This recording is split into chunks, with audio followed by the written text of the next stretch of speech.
All right, let's get through a couple of things that we're going through the House State Affairs Committee today. There was now a couple of, if everybody recalls, or I know we covered it at the time, we haven't really covered it since, but a couple of weeks ago there were some bills brought forward by leadership that wanted to deal with the campaign finance laws in Idaho, how much you can contribute, how people need to be reporting their funding, responses to attacks and all sorts of stuff. So there at the time the bill was presented and accepted, it was said, now we want to give it a couple of weeks so that everybody can look at the bill, make some refinements, some suggestions, and then we'll come back and maybe present a different version of the bill. So that happened today with Representative Brent Crane. So let's watch this quick introduction here, and we'll get a little reaction on the other side.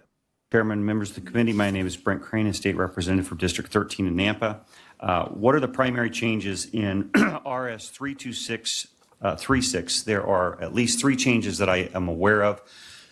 Number one is there is a window with regards to electioneering that the first bill said it was 60 days. We've reduced that back to 30 days. The second thing is, when I stood before this committee before, I told you that there was a website that all independent expenditures were going to be uploaded to. That was not included in that bill. That is in this RS as well.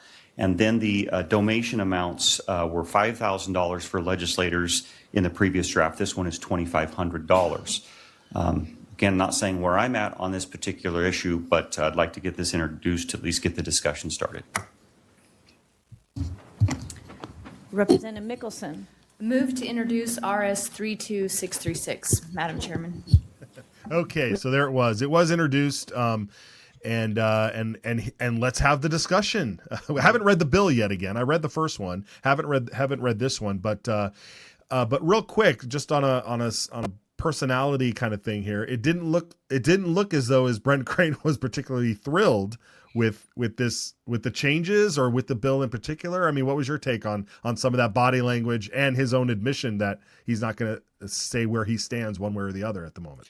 He said the exact same thing in the first introduction a couple of weeks ago. He said when the thresholds for campaign donations for legislative candidates were set at 5,000, he said, I'm not sure if this is the right number. Maybe it's too high. But we'll have that discussion. So I don't know what he thinks about the $2,500 number, but it was interesting that he chose to present this bill that was actually sponsored by Speaker Moyle. So yeah, we'll see where it goes. We'll see where that discussion goes. Obviously, this bill is a complete rewrite of our campaign finance legislation, which first came about way back in the 1970s when, by Citizens Initiative, the people of Idaho created the Sunshine system of reporting campaign donations. And it hasn't really been, comprehensively rewritten since, which, it's the sort of thing you have to do every 50 years or so. But we'll definitely need to dig into it and make sure it's all on the level. The first set of bills they introduced a couple of weeks ago, they introduced four at once, the campaign finance, the lobbying, but also stuff about libel and lying in campaign ads. And so I think all four of them got kind of conflated together when there's really separate issues. And it looks like the libel ones and the dishonest campaign ones are not going to proceed. They were just kind of introduced as far as I can tell, as a, hey, we know you're out there and we're watching you, which is probably a good thing because they seemed a little overbroad. But these, it seems like they do want to move something regarding campaign finance. Yeah, and that was going to be my next question, because we haven't seen those other bills. I mean, they've been printed, but they have not had a hearing yet. There doesn't seem to be any movement on those.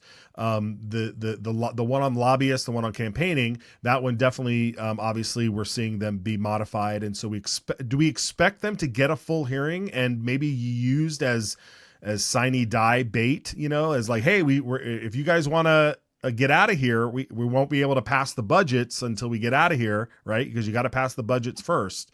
That they're constitutionally required to have a balanced budget by the time they get out of they leave for the session. Do you think that these bills will need to be passed this year if they so desire to be, or is it something again that says we'll take them as far as we can, and maybe we come back in 26 and make sure they're in play in 26, or is that too late? It's possible that that's the way it happens. Obviously, if it passes this year, it would be in effect for next year's election year. If it passed next year, then it would really be in effect for the 2028 election season. And next year is a big election. It's a statewide election year. The governor, attorney general, lieutenant governor, secretary of state are all up for re-election next year. So I don't know. That's something I'll try and find out, if how much energy is there in the body, with the speaker, with committee chairs, to push this through, because they are reaching near the end. We're here on March 11th now.